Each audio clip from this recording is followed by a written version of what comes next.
Rainbow trout. Imagine hiking to an icy mountain stream. You make one cast. A fish launches completely out of the water, shaking its head, catching the light. For millions of anglers, that moment is the fish that started everything. Rainbow trout are the most recognizable, most widely stocked, and most pursued trout species in the world. They're found in cold rivers, tailwaters, mountain streams, high alpine lakes, reservoirs, and stocked urban fisheries across North America and on nearly every continent where cold, clean water exists. You can identify a rainbow by a pink to red lateral stripe running along its side, dark spots scattered across its body, fins, and tail, and an overall silvery to olive green coloring that shifts depending on the water. In heavily stocked fish, the colors can be subtle. In wild, stream-born fish that have spent their whole lives in moving water, they are absolutely stunning. Here is what makes rainbows special as a target species. They're willing. Dry flies, nymphs, streamers, spinners, spoons, power bait, worms, salmon eggs, small crankbaits, rainbows will eat most of it. In rivers, they hold in current seams, behind boulders, in tailouts, and at the heads of pools where food gets funneled to them. In lakes and reservoirs, they roam the water column chasing forage, and trolling, jigging, and still fishing with bait all produce depending on the season. When they jump, and they will jump, it is one of the most electric moments in freshwater fishing. Rainbow trout are the perfect balance of accessibility, beauty, and fight. They are the gateway fish to trout fishing, and for many anglers, the beginning of a lifetime obsession. But if rainbow trout are the athlete of the trout world, the next species is the chess master, and that difference is everything. Brown trout.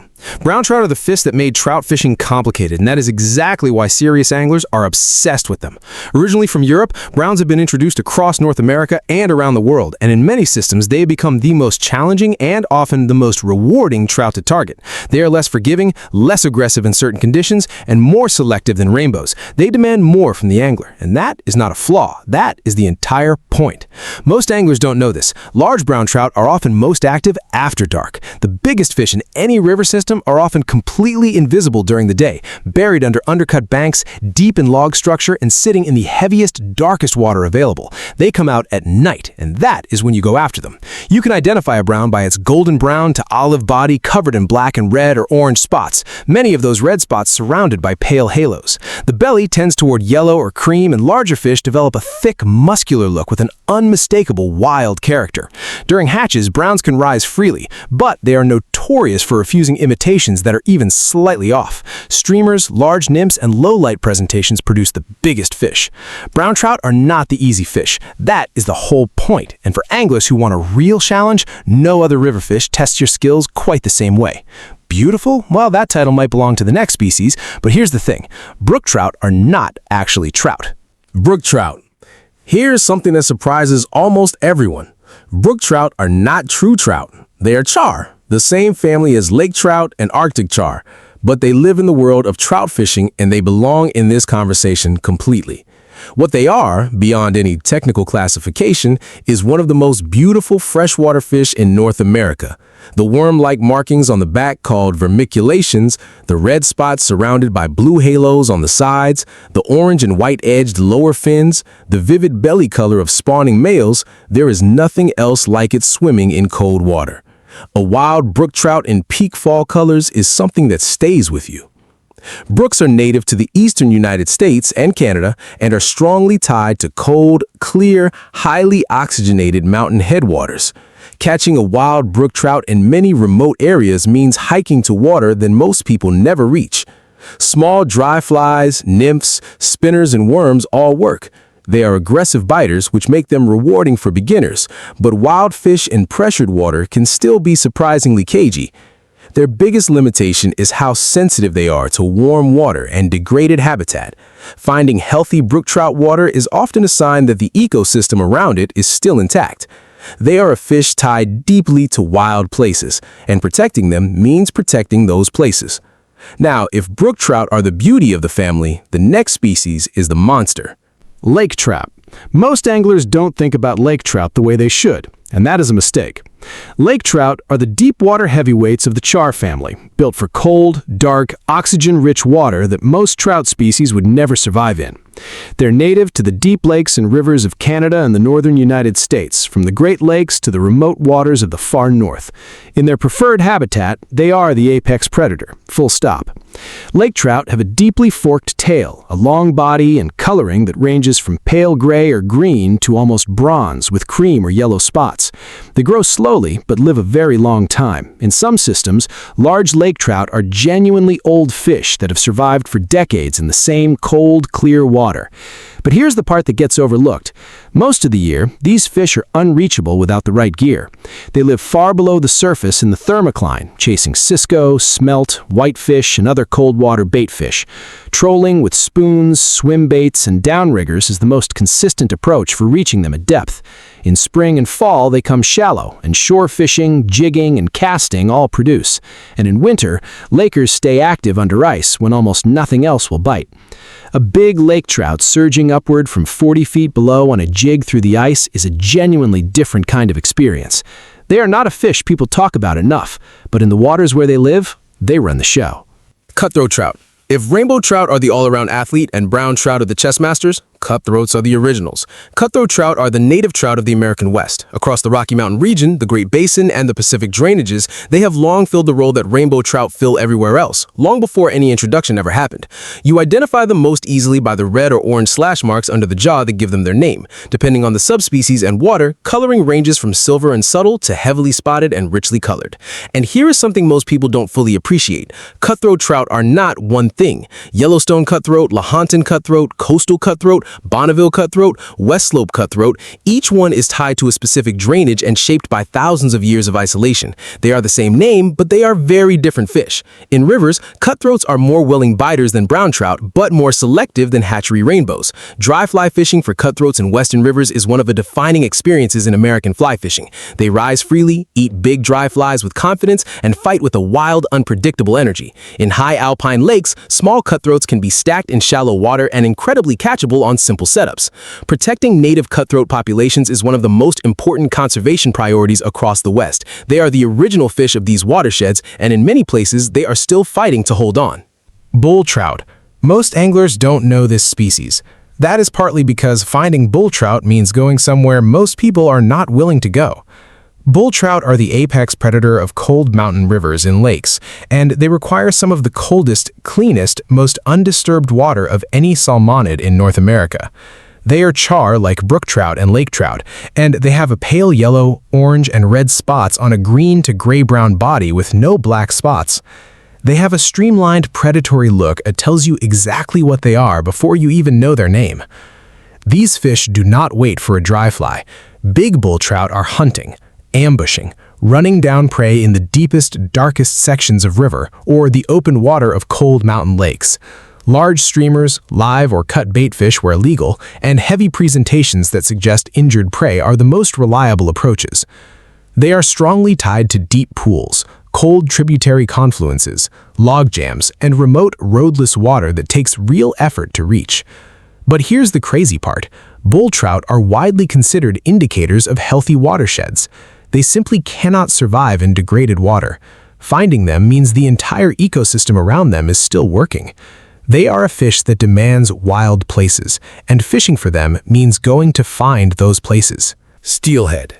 Steelhead are rainbow trout, the exact same species, but what happens to them changes everything. When a rainbow trout leaves a river and enters the ocean or Great Lakes system, it transforms. It grows larger, stronger, and faster. It becomes thick, chrome bright, and explosive in a way that a resident rainbow never quite matches. Then it returns to the river to spawn, and that is when anglers chase it. Steelhead runs are one of the most passionate pursuits in all of fishing. Great Lakes steelhead make runs into tributary rivers in fall and spring and are one of the most celebrated fish in the entire region. Ocean run steelhead on Pacific Coast rivers are legendary in fly fishing culture and the subject of a devotion that borders on obsession. The fight of a fresh steelhead is genuinely in a different category from most freshwater fish. They run hard, jump repeatedly, and take line in ways that feel almost unfair. Swinging flies, drift fishing with eggs or beads, float and jig setups, spinning gear,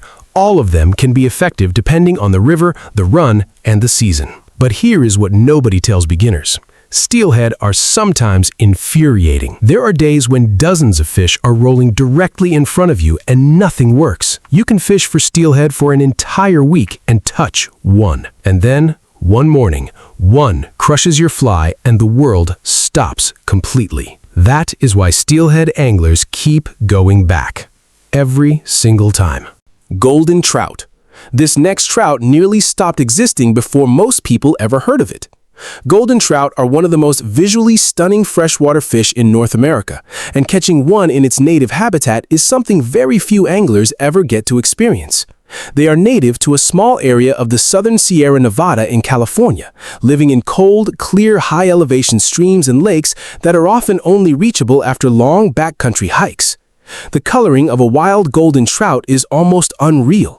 Deep golden yellow on the flanks, vivid red or orange along the lateral stripe and belly, olive on the back, white-tipped fins, dark spots concentrated toward the tail. They look like something that should not exist in a cold granite mountain creek. Most anglers don't know this. Golden trout are not large fish.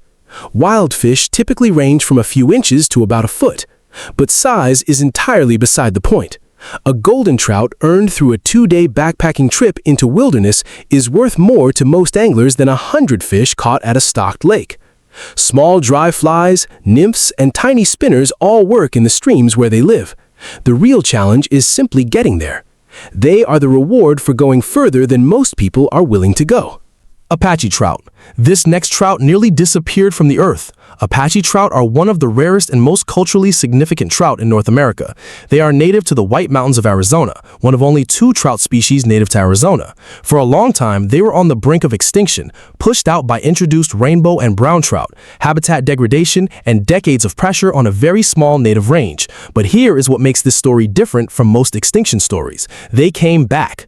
Conservation efforts, including the removal of non-native trout from key streams, captive breeding programs, and rigorous management on the White Mountain Apache tribes lands, brought Apache trout back from the edge. They are identified by their golden yellow body, evenly distributed dark spots that appear across the head and near the eyes, and a distinctive stripe through the eye. Fishing for Apache trout requires either a tribal permit on White Mountain Apache lands or access to specific managed waters on national forest land. That access is part of what protects them. You are fishing for a species that almost did not make it in streams that were carefully restored to bring it back. Small dry flies, nymphs, and spinners all work, but the fish itself, the fact that it exists at all, is the real experience. Tiger trout. Tiger trout are not supposed to exist, and yet here they are. They are a hybrid, the result of crossing a female brown trout with a male brook trout. That happens both in the wild as a rare accident and intentionally in hatcheries where they are produced for stocking. The name fits perfectly.